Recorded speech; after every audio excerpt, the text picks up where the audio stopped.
Hello everyone, today we are going to show that the perimeter, which is given by p meters, of this fence is given by this expression over here. And you notice that we are missing two ingredients, which is PQ and QR. Now in such questions, let's try to identify or visualize, number one, a right angled triangle. Number two, with a side where the length is known. It could either be a hypotenuse, adjacent, or an opposite to the angle. And number three, the angle, which is in this case given by theta. Now let's try to get the length of PQ over here right now. So simply drop down a perpendicular line from S to the line QR. Now let's name the foot as Y. If this becomes a separate right angled triangle that we can see over here, we see that the opposite side over 100, which is the hypotenuse, is equals to the Trigo ratio sine theta. Now this is what I meant by identifying a right angled triangle with a known side and the angle theta. So SY is basically 100 sine theta by cross multiplying over here. Now it's quite close to PQ, but we are not there yet. Now let's try to identify another right angled triangle by creating a horizontal line which is parallel to QR. Let's name the intersection as X. So now we have a right angled triangle again and a known side, which is 40, but we are not sure of the angle.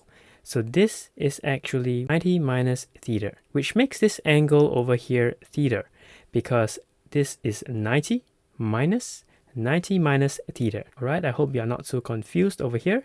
So we have three ingredients now, which is the right angle that you see, the length of the known side, and the angle theta. Now let's try to find the length of SX so that we could subtract it from SY to get PQ.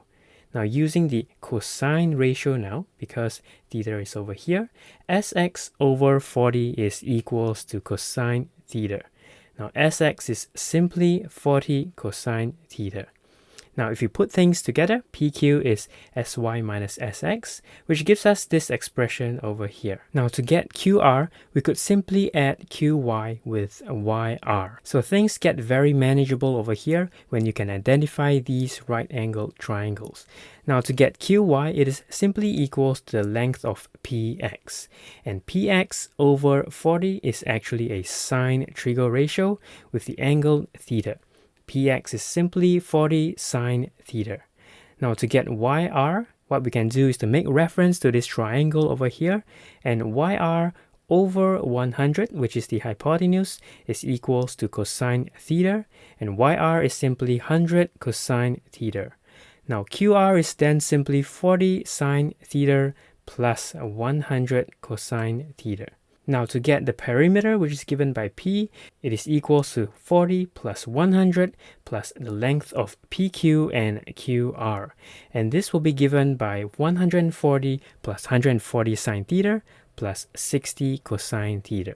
And don't forget to put the word shown over here as required by the question. Alright, in part B, we are going to express P in the form 140 plus r cosine theta minus alpha. And it is at this step that we need to introduce the r formula. Now don't get intimidated by this. P is simply equals to this expression over here that we have shown earlier. All we need to do is to convert these two terms into an r formula. Now this is an r cosine theta minus alpha. So what we can do is to rearrange these two terms to begin with 60 cosine theta plus 140 sine theta, and it is equals to r cosine theta minus alpha. To get the value of r, all we need to do is to square root 60 squared plus 140 squared to give us square root 23,200. Alpha will be tangent inverse 140 over 60, and this will give us 66.8 degrees, which is the basic angle as required by the question, as the domain of theta is between 0 degrees to 90 degrees inclusive. So all we need to do is to put this together. P is simply equals to 140 plus square root 23,200 cosine theta minus 66.8 degrees. Now I do hope you have learned something from this video. If you have any questions or comments, do leave them down in the comments box below, and thank you so much for watching.